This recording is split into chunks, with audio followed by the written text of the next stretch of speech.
my good people, and welcome to Take It. So today we'll be going through a very interesting read. There is Fathers of Nation, authored by Paul B. Vitter. What form of a book is this? This is a satirical political novel published by Oxford University Press. Well, a quick overview on the book. Vitter crafts an allegory of contemporary Africa through a high-stakes summit where two rival development plans, Way Omega and Path Alpha, are pitched by the Agency for Governance and Development in Africa, that is AGDA. Through heads of state, that is the Fathers of Nations, and their technocratic advisors, Vitter skewers leadership inertia, corruption, and external dependency. His ironic title underlines the contrast between revered independence-era heroes and their post-independence successors, who uphold inertia and erosion rather than vision and duty. Well, the plot summary of this book, but for the review I have it divided into acts. So just know that the book is in 14 chapters, but for the review we will do it in acts. So Act 1, that is the gathering at Banjul. 4 protagonists from across Africa, that is Professor Karanja Kimani, a Kenyan, Comrade Melusi, a Zimbabwean, Pastor Chiemeka, a Nigerian, and Engineer Tahir, a Libyan, are drawn to a summit. All are disillusioned with leadership in their homeland and are interested in influencing a proposed continental development strategy, Way Omega, with assistance from Dr. Afolabi and AGDA officials. Act 2, the Shadow Agenda. Tad Longway, AGDA's Special Project Director, pushes Path Alpha, recruiting media, Voice of America reporter Fiona Mackenzie to sway press coverage. The protagonists become unwitting players in a game where official heads of state clamor for one plan or the other, but are largely indecisive and corrupt. Act 3, the Trick and Betrayal, that is chapter 11. A summit chair employs the trick, a procedural loophole to bypass transition of power and enforce Path Alpha. Smaller states align with powerful patrons. Melusi is sidelined once power shifts to majoritarians' interest. Shona-dominated cycle. Act 4, Collision of Ideas. Formal speeches about democracy, reform, and continental unity echo through conference halls. But behind closed doors, deals are made. The 4 dissenters feel betrayed. Melusi is forgotten. Kimani laments his academic insignificance versus political cronies. Chiamaka remains silenced, apostle of truth in the land of broken promises. Act 5, Aperic Adoption.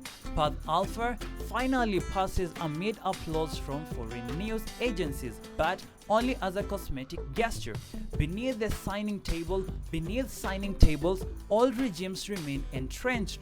Loophole verdicts are rubber-stamped with vague promises of citizens' welfare. A scenario Vitter leaves bleak, not transformative. Now let's have a deep dive into the characters in this book. So here's the character chart of the people that we have. We have Professor Karanja Kimani. He's from Kenya. He is a 60-year-old academic. His wife and daughter died, embittered but articulate critic of failed government. Next, Comrade Melusi from Zimbabwe. A former descendant, marginalized Ndebele veteran, embodies ethnic exclusion and betrayal by new regimes. Next, Pastor Chiamaka, a Nigerian, cleric jailed for preaching accountability, voice silenced yet reverberates through the novel. Next, Engineer Saif Tahir. He is from Libya, an ex-defense technocrat disillusioned by Gaddafi-era manipulation, intellectual yet powerless behind regime. Next, Dr. Abiola Afolabi, a Nigerian. He's an academic married to an American, disdainful of reactive memos, wants tangible reform, not rhetoric. Next, Tad Longway, an African, a strategist behind Path Alpha, manipulates continental media and politics. And also for some extras, we have summit chair and heads of state. They represent leadership elites, paralyzed, corrupt, tribal, satirically depicted as proverbial fathers. And we have the Voice of America, that is Mackenzie, a media personality, represents external influence, manipulated and co-opted to produce biased reporting. Now let's look at the major themes and literal techniques used in this book. What are some of the key themes? Number one, we have leadership crisis and elite inertia. The furthest lack vision. They are self-serving and avoid real change, satirizing post-independence governance across Africa. Number two, corruption and elite capture. From summit bribery to AGDA manipulations, corruption is a constant undercurrent. Policies are fronted for optics, not people. Number three, poverty, dependency, and global tangles. Development loans and donor strategies frame Africa as perpetual supplicant, little local empowerment emerges. Number four, betrayal and tribalism. Promise solidarity falls apart. Melusi is betrayed on ethnic lines. Youths are overshadowed by regional loyalties. Number five, despair and generational inertia. The protagonists symbolize a marginalized new generation, impoverished, frustrated intellectuals watching their continent regress. What are some of literary devices used? Irony, from the title Revered Fathers Ignoring Nations to quotes that speak virtue while meaning vice. Next we have satire. Heads of state behave like peas in a pod, essentially indistinct and scripted. Next, dramatic irony. Readers see the trick coming. The characters, too loyal, are blindsided. Symbolism. The summit equals Africa's stagnation. Documents Y Omega versus Path Alpha, competing paradigms, neither sufficient.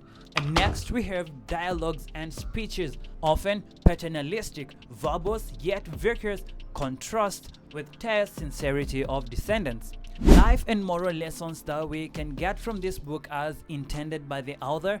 True leadership requires accountability, not just ceremonial symbolism.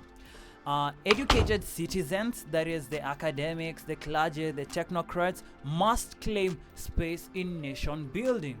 And also we have that peaceful ideological opposition matters, because Path Alpha's victory is empty without enforcement. We also have expectations without objective frameworks. Like an example is the Ghana versus the Gambia experiences, bleeds cynicism. And lastly, we have Africa needs leaders anchored in grassroots vision, not inherited neo-colonial structure. What are some of the KCSE exam tips that I have for you? Common 20 mark essay topics, I'll go through them quickly. We have the theme of leadership crisis and its consequences in Fathers of Nation. We have explained how Paul B. Viter uses irony and satire to satirize African leadership. We also have discussed the role of betrayal in the novel and how the characters respond to it. And lastly, analyze the significance of the title Fathers of Nation as Paul B. Viter uses it. What are the possible 5-mark oral literature questions that you might get? Define trick in Fathers of Nation. Identify and discuss two characters who represent disillusionment, technocrats. Explain one way Vito satirizes post-independence political meetings. And lastly, state one moral lesson that text conveys. While writing your essay, these are the level 4 standard. It needs to have an introduction, it needs to have a body paragraph, real life linkage, and then the conclusion of your essay. Subscribe, turn on the post notification so that you don't miss out whenever a new upload is made, and then click on one of these videos appearing in your screen and I will see you there.